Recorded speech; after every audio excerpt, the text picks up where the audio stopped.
दीपक कुमार।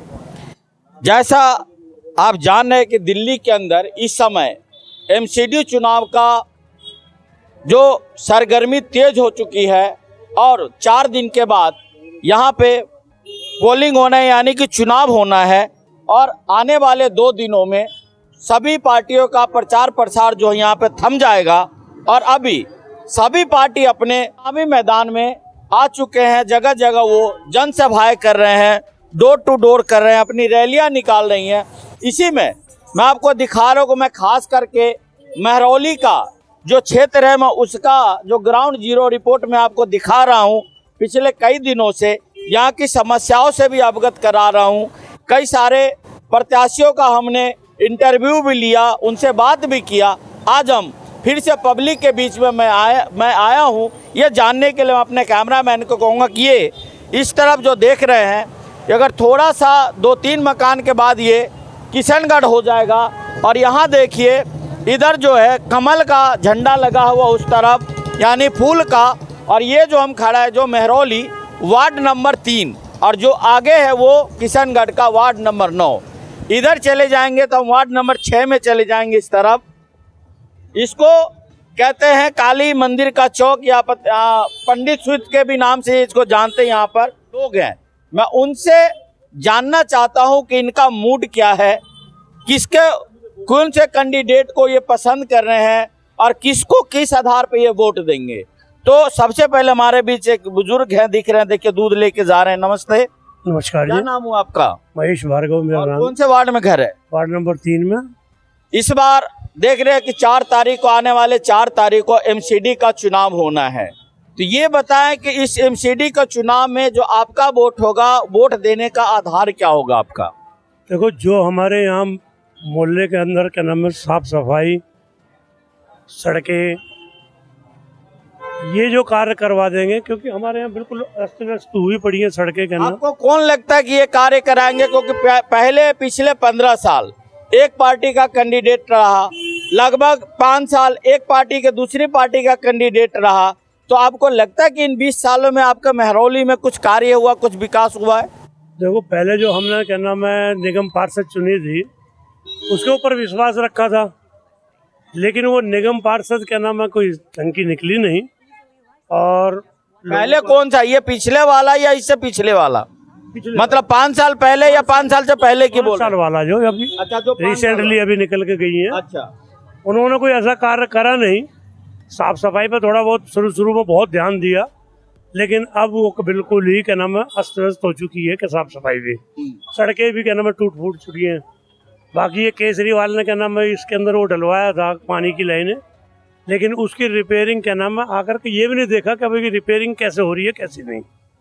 तो लोग बाग बहुत आदमी क्या नाम है गिर रहे थे चलते चलते क्या नाम है, और वाहन जब निकलता है तो क्या नाम है निकलना मुश्किल हो जाता है उससे।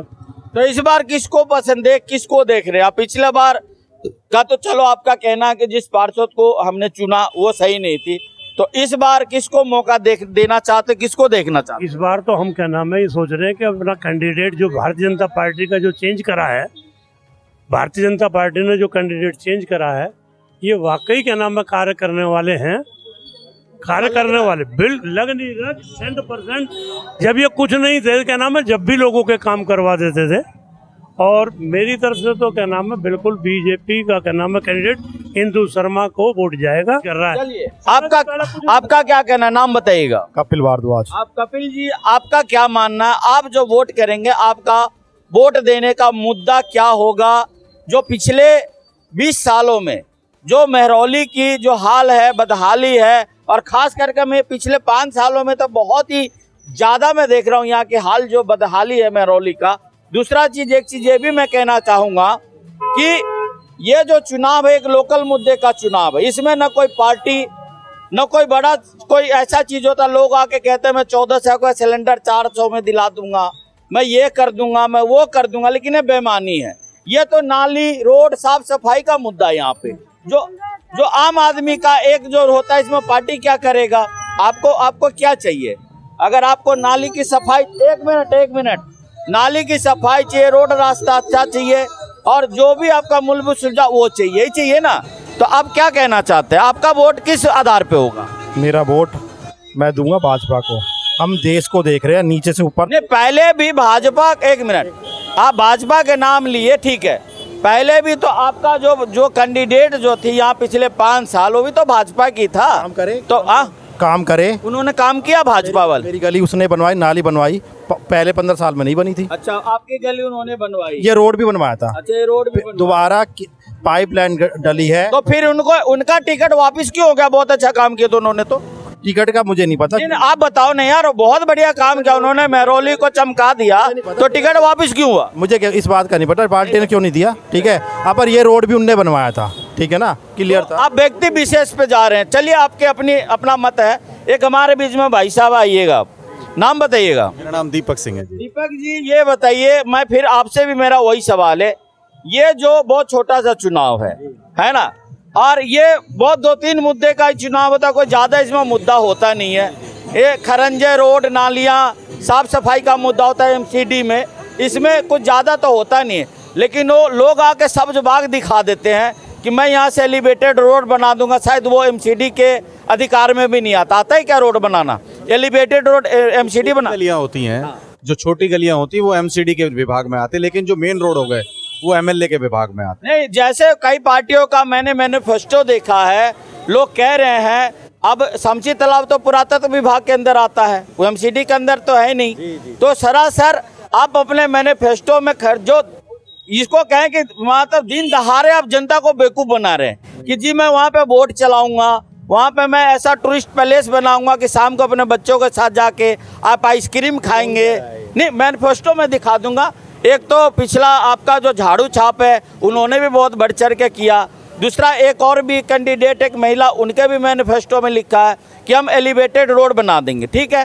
कांग्रेस के भी मैनिफेस्टो में है कि हम एलिवेटेड, जो पुष्पा सिंह जी का, उनमें भी है। तो ये बताइए कि ये वादा कितना सही और कितना गलत है? देखिए, ऐसा है कि हर व्यक्ति अपना प्रयास कर सकता है, कोशिश कर सकता है बनवाने के लिए, और वो इस आधार पर कह रहे हैं कि मैं जो अपने एमएलए हैं क्षेत्र के जो भी होंगे, उनसे जब अगर वो जीत कर आती है तो उसके लिए लड़ाई लड़ेंगी कि ऐसा होना चाहिए। क्षेत्र में भी बड़ी गंभीर समस्या है, तो उनका स्पष्ट तौर पर ये दावा नहीं है। उन्होंने, आप मैनिफेस्टो में भी अगर लिखा है तो देखिए कि हम उस रोड के लिए और उसके लिए प्रस्ताव करवाएंगे और पूरी कोशिश करेंगे, उस लड़ाई को लड़ेंगे ताकि वो सुविधा महरौली के क्षेत्र के लोगों को मिल सके। अच्छा दीपक जी, एक बात बताइए, पिछले 15 साल एक पार्टी का कैंडिडेट था यहाँ पे, जिसमें उनके तरफ से एक मेयर भी थी, रह चुके हैं, और पिछले 5 साल नहीं कि उसको 6 साल का समय कह ले, 6 साल बीजेपी का रहा। तो आपको लग रहा है कि इस महरौली का जो विकास होना चाहिए था, जो प्रगति होना चाहिए था, वो प्रगति हुआ? क्योंकि अभी आप जा रहे हैं, तो महरौली में संकरी गलियां हैं, ऊपर से आप देखेंगे जल बोर्ड ने वहाँ पे बहुत अच्छा एक वो लगा दिया बीच के अंदर, तो रास्ता नहीं है, अगर ठीक से लोग चले नहीं तो एक्सीडेंट हो जाएगा। बिल्कुल सही कह रहे हैं। देखिए, सबसे पहली बात तो ये कि आप ये कह रहे हैं कि 25 साल की गंदगी, लोगों को ये लगा 15-20 सालों से वो काम कर रहे थे कि कोई शायद नया आएगा तो बेहतर करेगा। जनता ने मौका दिया, जनता सर्वमान्य होती है, उनका जो आदर है वो जो उन्होंने दिया आदेश वो सर माथे पर है। पर जनता अब जान चुकी है कि इस 5 साल के अंदर महरौली में त्राहिमाम हो रहा है, गड्ढे ही गड्ढे हैं, महरौली गड्ढे में जा चुकी है और कहीं कोई विकास नहीं हुआ है। नालियां बुरी तरीके से रोड पे, आप यहीं देख लीजिए, इधर भी दिखाइए, उधर दिखाइए, जगह जगह चीपियां लगी गई है। देखिए क्या हालात है, यहाँ पे नालिया का जो हालत है, ये रास्ता, और इतनी बुरे हालात में लोग गिरे हैं, महरौली बाजार के अंदर टूटे हैं। बरसात का सबसे बड़ा जो मेन मुद्दा है, वो समझने वाली बात क्या है, जो आज तक उस पर कोई बात नहीं कर रहा है। जब बरसात आती है तो आप देखिएगा जो रास्ता नीचे कसाई बाड़े की तरफ जाता है, वो घुटनों से ऊपर पानी आता है। तो सैलाब चलता, अगर आदमी उसमें चला जाए तो बह जाएगा। कोई स्कूल का छोटा बच्चा अगर आ रहा होगा और माता से या पिता से हाथ छूट जाता है, तो मैंने बड़ी दुर्भाग्यपूर्ण ये बात कह रहा हूँ कि वो बच्चा बच नहीं सकता है। बड़ा बाइक बह जाती, बच्चा को तो दूर की बात है। तो बताइए, देखा हमने इस और ये जो हमारे निगम पार्षद बनते हैं, एमएलए बनते हैं, इस और कभी कोई ध्यान नहीं देता और ना ही इस बात पे विचार कर रहा है। ये जोशी जी प्रकांड पंडित बैठे हुए, ये भी महरौली की समस्याओं को आप जानते हैं। इतना बड़ा लेकिन सर वो क्या हो रहा है ना, चुनाव जैसे हुआ, केजरीवाल साहब चले गए कूड़े की पहाड़ पे दिखाने, तो भैया ये तो कुछ गलत नहीं है। जब शहर में कूड़ा निकलेगा तो कहीं नहीं कूड़ा तो डंप तो होगा ना, इसमें क्या बुराई है? आप जाके वहाँ कूड़े पर राजनीतिक जाके कर रहे हो, तो आपका भी अगर किसी भी पार्टी की सरकार आएगी, कूड़ा क्या अपने घर में तो नहीं रखेगा, कहीं ना कहीं तो रखेगा ना। जी, तो इसमें क्या मतलब, वो चुनाव के टाइम पे ही उन्हें याद आया ये कूड़े का जो ढेर था, मुद्दा था, उसके लिए पहले उन्होंने कोई व्यवस्था की? या तो उनकी सरकार थी पिछले 10 साल से, उसके लिए कोई उन्होंने बनवाया? सिर्फ वहाँ जाके खड़े होने की राजनीति करना चाहते हैं। अगर मैं किसी समस्या को उठाता हूँ तो मेरे पास उसका निवारण भी तो होना चाहिए ना। अच्छा, फ्री पे क्या कहेंगे? वो फ्री वाला उनका जुमला बंद नहीं हो रहा। यहाँ भी फ्री, वहाँ भी फ्री। अभी गुजरात में उनका जो सबसे चहेते जो नेता है राघव चड्ढा, आप जानते होंगे, बड़ा उनका प्यारा है केजरीवाल जी का। वो गुजरात में जा करके कह रहे हैं जी हर गुजराती को 30,000 रुपये महीने का फायदा होगा, यानी 3,000 नहीं 30,000। ये बहुत बड़ा मायने रखता। तो दिल्ली के जनता को 30,000 का फायदा क्यों नहीं होगा? मैं बता रहा हूँ, ये बड़ा अच्छा सवाल किया आपने और इसको समझना बहुत ज़रूरी है। ये फ्री का जो फंडा है ना, लालच। मान लीजिए मैं एक छोटा दुकानदार हूँ, सपोज कीजिए आज मैं बाजार से 2 रुपए की चीज़ खरीद के ला रहा हूँ और उसे जो है मैं अगर फ्री में बांट दूंगा तो वो एक दिन मेरे लिए वो मेरा विनाश का कारण बन जाएगा। जैसे श्रीलंका का विनाश हुआ है। जी बिल्कुल, मैं यही कहना चाह रहा था, आप मेरी बात को समझ गए।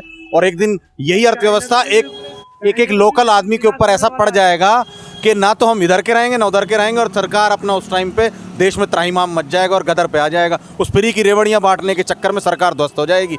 इसलिए ये लोगों को प्रलोभन को समझना पड़ेगा, ऐसी सरकारों से बचना होगा। हम कमाना जानते हैं, हमारा देश का शिक्षित लोग जो नौजवान है वो पढ़ना लिखना और काम करना जानता है, तो इसलिए हमें सेवा फ्री की सेवा नहीं चाहिए। हम मेहनत कश लोग हैं, मेहनत करके कमाना जानते हैं। हमें सिर्फ वही मूलभूत सुविधा मिलनी चाहिए जिससे टैक्स भारत को टैक्स आता है और देश चल सकेगा। पहले भी तो लोग जी रहे थे ना जब तक फ्री नहीं मिल रहा था। तो अच्छा ये बताइए, आपका वोट किधर होगा और किस आधार पर होगा और कौन सा जो चर्चित जो चेहरे हैं, 4 जो हम देख रहे हैं मेन, बाकी तो बहुत है, सिटी है, खाट है और टॉर्च है, बहुत है। लेकिन एक देख रहा हूँ, अगर पार्टी की बात करें तो पार्टी में एक एनसीपी है जिससे सीमा अग्रवाल है, कांग्रेस से पुष्पा सिंह जी हैं, ठीक है, और झाड़ू से रेखा महेंद्र चौधरी हैं, और उसके बाद आपके हाथ से पुष्पा सिंह जी हैं। तो ये बताइए कि आपका पसंदीदा इनमें से कौन सा कैंडिडेट है? जी मैं बता देता हूँ। देखिए सबसे पहले तो सीमा जी की बात ही कर लेते हैं। हाँ। सीमा जी जो है अपनी पार्टी की नहीं हुई, यदि पार्टी ने उनको टिकट नहीं दिया है, कोई कारण रहा होगा, किसी वजह से नहीं हुआ, तो आपको पार्टी के साथ मजबूती से खड़ा होना चाहिए।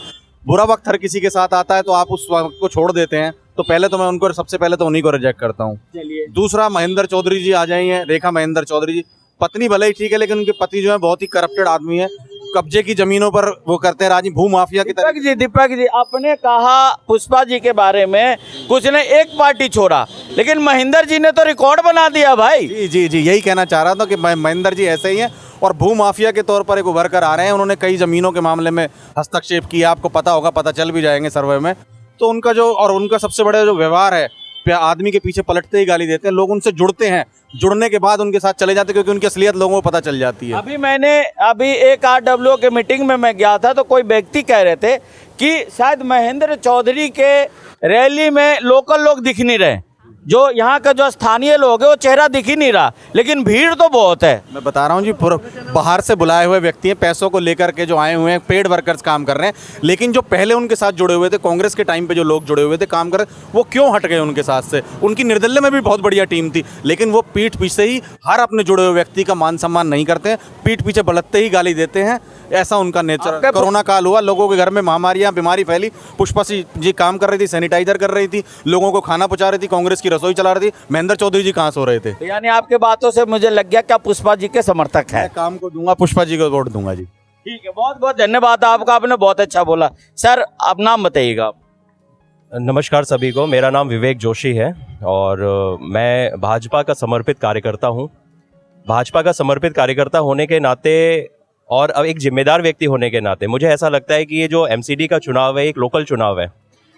हम यदि राष्ट्र को परिप्रेक्ष्य में सोचें तो निश्चित रूप से नरेंद्र मोदी जी जैसा प्रधानमंत्री हो नहीं सकता, लेकिन जब हम लोकल क्षेत्र की बात करते हैं तो इस चुनाव में महरौली वार्ड के अंदर में जिसमें आप खड़े हुए इस समय, उस क्षेत्र के अंदर में निश्चित रूप से एक बहरूपिया जो कि क्षेत्र के अंदर में घूम रहा है, और वो बहरूपिया हमारे आपके लिए नहीं, एक आम जनता के लिए। हम और आप तो फिर भी बच जाएंगे, लेकिन आम जनता जाते जाते उसको थप्पड़ पड़ेंगे यदि वो जिद करके आ गया तो। इस प्रकार का उसका एक लोगों ने परिकल्पना बना करके रखा है। पीछे भी उसने अपनी पार्टी का सगा नहीं हो सका, अपने मित्रों का सगा नहीं हो सका, अपने परिवारजनों का सगा नहीं हो सका, तो वो अपनी जनता का, अपने क्षेत्र का सगा नहीं हो सकता। चुनाव के समय में आ करके ढोंग करना, चालबाजी करना, लोगों को गुमराह करना सिर्फ एक उसका विचार है और कुछ भी नहीं है। चुनाव जीतने के बाद में यदि भगवान ना करे ये चुनाव में जीत गया तो निश्चित रूप से जो महरौली की स्थिति है बहुत ज़्यादा दर्दनाक हो जाएगी, दयनीय हो जाएगी, और निश्चित रूप से हमारे बच्चों का यहाँ पर रहना मुश्किल हो जाएगा। ऐसी मेरी परिकल्पना है उसको लेकर के। तो बहरूपिया कौन है?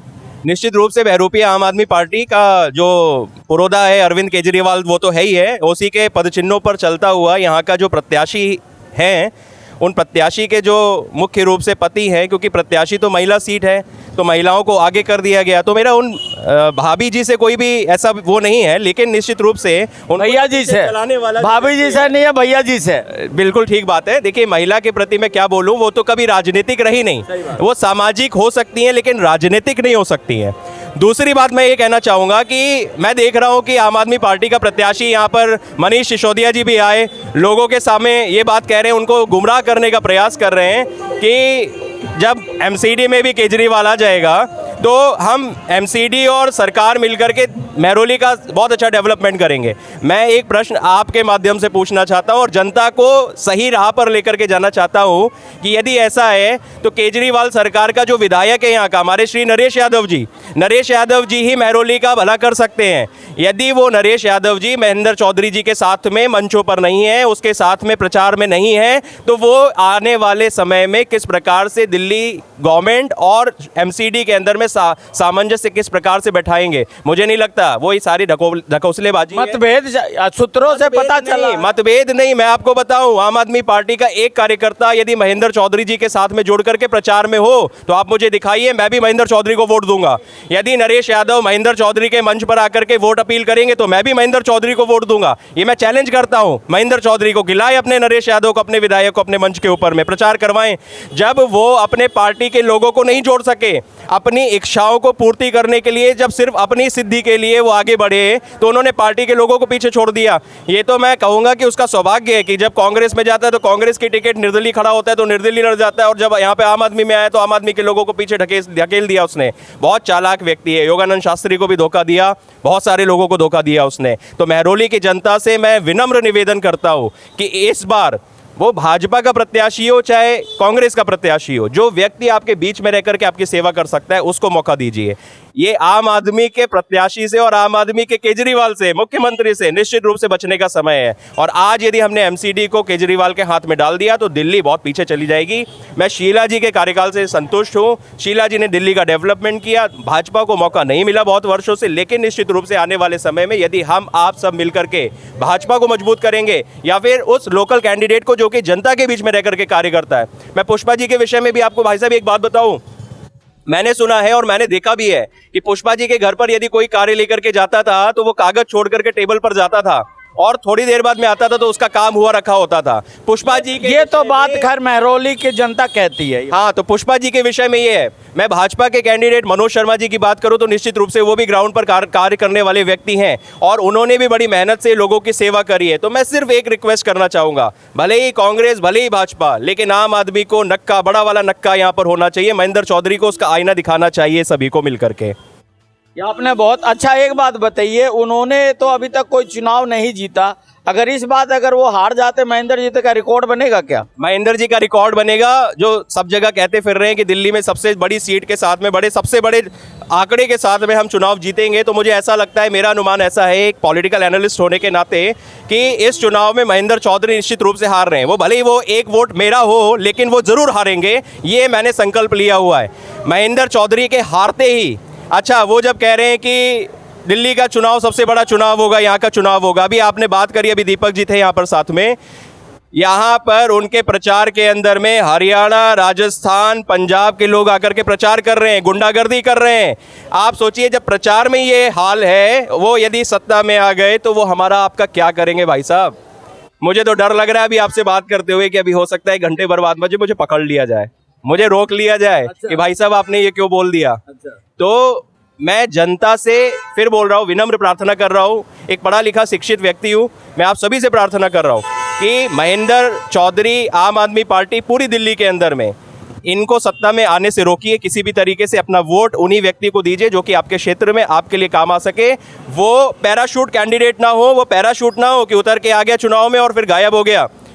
चौधरी साहब का तो यही हाल है हमारे आम आदमी के कैंडिडेट का, कि वो जब चुनाव होता है तब तो आकर के सबके पैरों में गिर जाते हैं और चुनाव खत्म होते ही वो कहां पर होते हैं किसी को नहीं मालूम होता। यदि किसी को मालूम हो तो बताएं। चलिए, तो आपका पसंदीदा कैंडिडेट कौन सा है सो बताइए। देखिए, मैंने फिर बोला कि लोकल चुनाव मैं आपको जवाब दे रहा हूँ। लोकल चुनाव, चेहरे का चुनाव, वो व्यक्ति जो कि आपकी पहुंच में हो, जिसको पकड़ करके आप कार्य करा सकें। कार्य करने का पीछे का अनुभव देख करके आकलन करना है। वोट मैं किसको दूंगा? निश्चित रूप से मैंने बोला भाजपा का समर्पित कार्यकर्ता हूं। भाजपा को देंगे? नहीं, देखिए एक चीज मैं फिर बताऊं आपको, लोकल चुनाव, लोकल कैंडिडेट, काम करने वाले व्यक्ति, मैं अपने वोट को खराब भी नहीं करना चाहता हूं। मैं महेंद्र चौधरी को हराने के लिए संकल्पित हूं। उसको जिताने के लिए मुझको क्या करना पड़ेगा वो मैं सोचूंगा, विचार करूंगा, अपने लोगों को एक्टिव करूंगा। चलिए, बहुत बहुत धन्यवाद आपका। क्या नाम है? ध्रुव गौड़। और यहीं के रहने वाले हो? वार्ड नंबर 3 के 9 के? हाँ जी, यहीं के वार्ड नंबर 3 के स्थानीय निवासी हैं। अभी आपने 2-3 लोगों को सुना, उनकी बातों से आपको क्या लगा? आप कितना सहमत उनकी बातों से, और आपके नज़र में कौन सा कैंडिडेट ठीक है? ऐसा है जी, हमारी नज़रों में तो मनोज जी की वाइफ इंदु शर्मा जी बहुत ठीक प्रत्याशी है यहाँ से, क्योंकि मनोज जी का स्वभाव ऐसा है, हमने पहले भी चीज़ आजमाई हुई है। कोरोना काल में जब कोरोना काल लगा था, और कोरोना काल में भी उन्होंने सांसद जी के थ्रू, अपने थ्रू, हमारे यहाँ कंस्ट्रक्शन का काम चल रहा था मेरे प्लॉट पे और कई जगह, तो जितनी भी लेबर रुकी हुई थी, जो अपने गांव जाने के लिए तरस रही थी, बिहार जाने के लिए तरस रही थी, हमने खुद भी अपने संगठन के नाते उनकी सेवा करी और उन्हें खाने के पैकेट बांटे, और मनोज शर्मा जी के थ्रू, सांसद जी के थ्रू, रमेश बिदुड़ी जी के थ्रू खूब यहाँ बढ़िया उनका पालन पोषण हुआ और पेट के हलचल रखा गया सर। और बाकी दूसरे कैंडिडेट नहीं पसंद?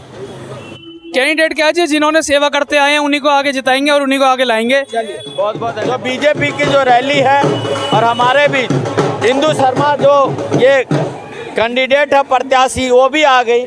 हम पब्लिक ओपिनियन ले रहे थे। थोड़ा देर बंद कर दो, बंद करो भाई। और चुप हो जाए यार, हमारे बीच देखिए, थोड़ा आ जाते, रास्ता जाम हो जाएगा इधर, थोड़ा हम लोग इधर आ जाते हैं। पब्लिक का भी ख्याल रखना, पब्लिक के लिए चुनाव लड़ी तो पब्लिक का भी ख्याल रखना है। हमारे बीच में इंदु शर्मा अपना जो पदयात्रा है, जो वार्डों में घूम करके अपना समर्थन मांग रही है। 2 दिन के बाद में ये चुनाव, जो आने वाले 48 घंटे के बाद ये चुनाव का प्रचार भी बंद हो जाएगा। तो बताइए मैम, कैसा लग रहा? हालांकि मैं तो आपसे कई जगह मिला भी और भी कई कैंडिडेटों से मेरी मुलाकात हुई। अब मैं बार बार कहता हूँ कि आप भी घूम रहे हो और मैं भी घूम रहा हूँ, कहीं ना किसी ने मोड़ पे टक्कर तो हो ही जाता है। तो बताइए कैसा लग रहा है आपको, जो आपका समर्थन है? आपने देखा महरौली में आप घूम रही हैं, अभी तक तो घर में थी, चाय बना रही थी, रोटी बना रही थी, पराठे बना रही थी, लेकिन हकीकत में आज आप सही में महरौली की समस्याओं को आपने अपने नज़रों से देखा है। आपने देखा इस महरौली की समस्या है, कितना यहाँ के जनता परेशान है, कितनी यहाँ पे समस्याएं हैं। तो अभी आप घूम के आए तो आपको कैसा लग रहा है कि महरौली चमकती महरौली है या गंदी महरौली है? नहीं, महरौली में बहुत काम करना है। महरौली की स्थिति ठीक नहीं है, सड़कों की, नालियों की। तो आप ही के तो पार्षद थे 5 साल। नहीं, 2.5-3 साल कोरोना में निकल गया, और जो भी वो नहीं कर पाई है मैं उनको करूँगी पूरा। उनको आप पूरा करेंगे? ये आप बीच में देख रहे जल बोर्ड वाले कितना बड़ा वो ट्रॉफी लगा दिए रास्ते में। एक तो महरौली के रास्ता तंग, ऊपर से बीच में जल बोर्ड की पाइपें, आधा रास्ता वो उन्होंने कब्जा किए हुआ है। तो ये सब देख रहे, एक तो रास्ता है नहीं, लेकिन वो जो लगा वो सही लगा हुआ है। नहीं, ये जल बोर्ड की बिल्कुल गलती है, और जल बोर्ड का काम विधायक के क्षेत्र में आता है, मेरे क्षेत्र में नहीं आता। तो मैं समझ रहा हूँ, लेकिन फिर भी मैं इसके लिए संघर्ष करूंगी, यहाँ की जनता को उस चीज से मुक्ति दिलाऊंगी। तो आप जीत के आएंगे तो फिर कल के दिन में तो फूल और झाड़ू रह जाएगा। जी विधायक जी कर नहीं रहे हैं, वो कहेंगे इंदु जी नहीं कर रहे हैं, तो फिर क्या करेगी जनता, क्या करेगी? नहीं, हमारे रमेश बिदुड़ी सांसद जी जो हैं हमारे, उनसे हमारे बहुत अच्छे संबंध है और हम मिलकर काम करेंगे। और ऐसा नहीं है कि नरेश यादव जी से भी हमारे अच्छे संबंध है, हम उनसे मिलकर भी काम करेंगे एमएलए से। तो ये हालांकि इनका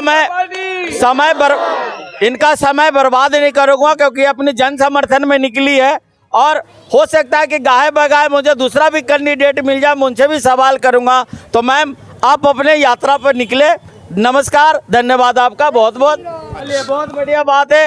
ये तो खैर अब 7 तारीख का जन समर्थन बताएगा कि ऊँट जो है किस करवट ले रही है, इधर ले रही है कि उधर ले रही है। अब यहाँ पे जो कुछ जनता है, यहाँ पर एक भाई साहब है, क्या नाम है सर? विजय शुक्ला। हमारा नाम विजय शुक्ला है। कौन से वार्ड में कर रहे हैं? Ward number 2। इस बार किस आधार पे वोट करेंगे आप? बीजेपी को वोट करेंगे, विकास को वोट करेंगे। बीजेपी को करेंगे, विकास को? भैया जी विकास नहीं है महरौली में, भाग गया है। बहुत सारा विकास हुआ है भाई साहब, बहुत सारा हुआ है। ये नाली टूटी हुई, सड़कें गड्ढे, मतलब उधर जो गटर का पानी बह रहा है, ये विकास कह रहे आप इसको? ये जो भी दिक्कतें हो रही हैं पाइपलाइन की वजह से हो रही हैं। तो ये पाइपलाइनें निकली हुई है, उसकी वजह से रास्ते खराब होते हैं। बहुत बहुत धन्यवाद है आपका। क्या नाम है? राम बाबू, कौन से वार्ड में घर है? किस वार्ड में? Ward number 2। तो किसको वोट करोगे इस बार? बीजेपी। बीजेपी। हाथ को नहीं? नहीं जी, आए। बिल्कुल नहीं, बिल्कुल नहीं। जो विकास हो रहा है देश में, मोदी का, जो अपना देश का नाम रोशन सब जगह पर है, 3 राज्य में, और बिहार का हमारे मुख्यमंत्री और प्रधानमंत्री बाहर विदेश में भी बन रहे हैं। चलिए, बहुत बहुत धन्यवाद। तो आपने पब्लिक तो अभी जो है हम फिर वार्ड नंबर 3 का एक दूसरा जो मोहल्ला है, उस मोहल्ले में मैं आया हूँ। और मैं आप जैसा देख रहे हो, मैं महरौली का अलग अलग, जैसे अभी मैंने आपको वार्ड नंबर 3, 6, वार्ड नंबर 9, इन सब जगहों का मैंने आपको जो है पब्लिक का जो रुझान दिखाया उसके बारे में मैंने बताया। ये कौन सा मोहल्ला है? ये कुम्हारवाड़ा बोलते हैं क्या इसको? तो ये जो वार्ड नंबर 3 का ये कुम्हारवाड़ा जो मोहल्ला है, और यहाँ पर हम लोग आए, यहाँ कुछ महिलाएं हैं और कुछ लेडीज हैं जो हम बात करते हैं। इधर आइएगा जरा आप लोग, यहाँ पे आइए। आप लोग भी आ जाइए, कोई बात नहीं है, हम बात कर रहे हैं, कुछ ऐसा कुछ नहीं है। क्या नाम हुआ आपका? मेरा नाम है लज्जावती। और कौन से वार्ड में घर है? घर तब हमारा कहीं भी ना रहा, नहीं, जो तोड़ दिए अब तो किराए। अच्छा, वार्ड नंबर 1 में था। हाँ, तो 6/4। हाँ, समझ ही ना आई हमारा क्या हुआ। शाम को थाने में से एक डीसीपी गया, बोला 8 बजे का सुबह सामान निकाल लेना, तुम्हारे घर टूटेंगे। हमने सोचा, मैंने आते ही रहते हैं, और हम सो का भी ना उठा, जब तक तो 10-12 घर नीचे से हमारे बिल्डोजर, 4 बिल्डोजर खड़े, सारा घर तोड़ दिया। अब किरायों पर डोलते हैं। अब हम सीमा अग्रवाल को जिताएंगे, ना मोदी को जिताए, ना केजरीवाल कुत्ते को जिताए, ना उसको जिताए, उसको नरेश यादव को। वो तो कुत्ते ने ना पूछा आके तुम्हारे कितने लोग जल गए। हम आग लग रही है हमारे घर में है, महरौली में पैर पड़ते हो, हाथ जोड़ते हो, तुम्हें जिताते हैं, और हमारे घर में आके ऐसे पूछते हो हमारे घर लुट गए हैं। मेरा लड़का 42 साल का है, 55 साल की मैं हूँ। मैं जब तक वहाँ रह रही, और जोगमाया वालों से खरीदी मैंने जगह को, और सारी तोड़ दी एकदम। इतनी कुंकड़ी भी ना छोड़ी। मेरी 2 भगवान का वो दहेज सामान 3-3 बक्सा खड्डा खोद खोद के गाड़ दिए। एक सीख भी नहीं उठाने दी उन कुत्तों ने। आदमी को दुनिया दफनाता है, सामान को कोई, किसी के पत्थर ईंट पत्थरों को कोई नहीं दफनाता। आपका घर क्यों तोड़ दिया, मतलब क्या कारण था? आज तक समझ ना आई, होटल वालों ने तोड़वाया। वहीं पे रहती हैं? आपका क्या नाम है? मेरा नाम नीरू है। तो नीरू जी जरा इधर आइएगा। मतलब आपका घर क्यों तोड़ दिया गया, पता ही नहीं कि क्या कारण? पता नहीं सर उसमें क्यों तोड़ा है क्यों नहीं तोड़ा, लेकिन इन्होंने मतलब एसएचओ साहब आए थे हमसे बोलने के लिए, ना नोटिस दिया हमें ना कुछ दिया। हमारे पास सारे प्रूफ हैं, वो बोलते हुए कि भी हमारे पास सारे प्रूफ हैं, लेकिन किसी ने हमने नरेश यादव के पास भी गए थे, तो वो तो हमसे बात ही करने को राजी नहीं है, वो तो कुछ नहीं बोलते। और हम 4 दिन तक रोड पे पड़े रहते। हमारा सामान भी आधा दबा दिया, आधा जो जितना हमसे निकाला गया इतना निकल गया, और सब तोड़ फोड़ दिया।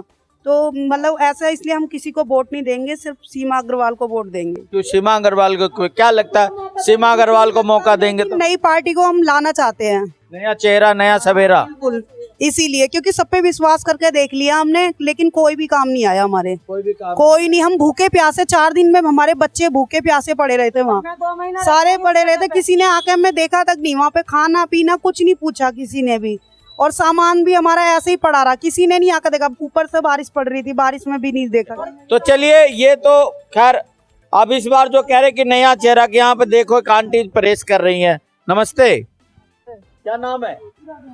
नाम बताइए। देवी। तो ये इस बार किसको देख रहे हैं, किसको करेंगे वोट? घड़ी वाले का। घड़ी को? हाँ। कौन है घड़ी पे? सीमा अग्रवाल। तो यहाँ जो देखिए, पुरुषों में लोग कह रहे हैं फूल, लेकिन महिलाओं में जो पसंदीदा अगर कोई चेहरा है तो वो है सीमा अग्रवाल, जिसका निशान है घड़ी। तो क्या नाम है? नीलम देवी। कौन से वार्ड में घर हुआ?